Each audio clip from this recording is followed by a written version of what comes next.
Hi, this is Seth Newton from Stockholm, Sweden.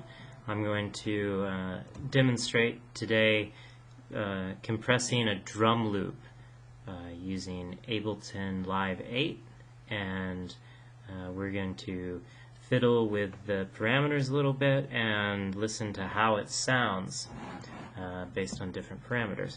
So here I've got just a drum groove loaded in and copied several times, so we can just play around with the compressor while we listen. First, let's listen without any compression.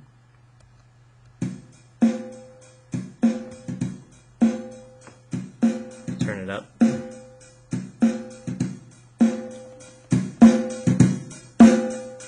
Okay. Yeah, just a simple kind of rock drum groove. Let's add some compression with the default settings. Now what I'm mostly going to be talking about is the shape of this curve right here. This is called a knee curve. There's a little knee right here, and we can change where that knee is by lowering the threshold, and we can change how sharp that knee is by turning up the ratio or changing the knee. But let's go back to the default settings. The ratio is at 2 and the threshold is quite high. That's close enough to 2. And let's see how it sounds with this default parameters.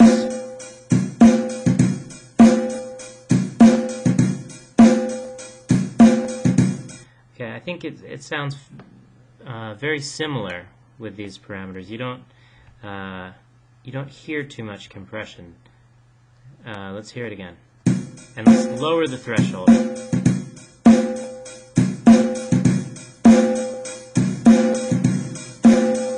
There we go. As the threshold gets lower and lower, I think the hi-hat gets louder and louder.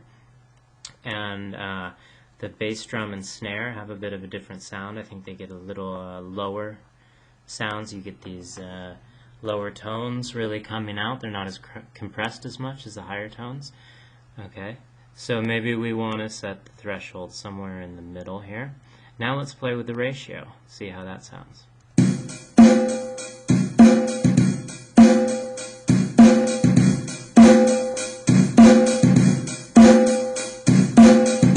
You can hear a big difference there.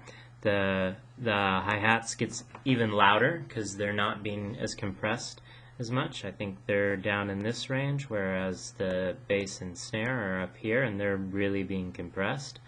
So you hear more hi-hat comes through, and the bass and snare still take on even different sounds, different timbres.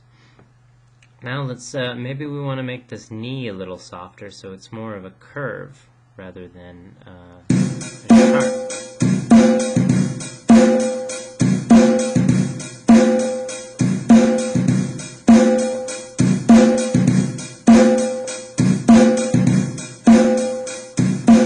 Can you hear the difference there? It's not as dramatic of a difference as lowering the threshold or increasing the ratio, but there's definitely a difference there as you play with it. And that's part of learning compression, is just playing with all these parameters and seeing how they affect each other. Now, another thing I want to talk about really briefly are the attack and release. The attack is going to control how quickly the compression kicks in, so if you have it all the way up, most of the time it's not even going to have a chance to compress. So let's hear that. And then let's drop it all the way down.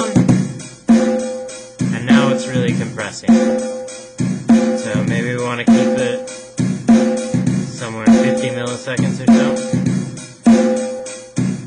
Okay, now let's try the release. If we have the release determines how quickly it's going to stop compressing. So if we have it all the way up, it's just going to keep compressing even after these hard hits, even after it's activated. But if we have it all the way down, it's just going to, as soon as it goes below the threshold, it's going to stop compressing. So if we have it all the way up, let's hear that. It'll compress everything. And let's compare it all the way down.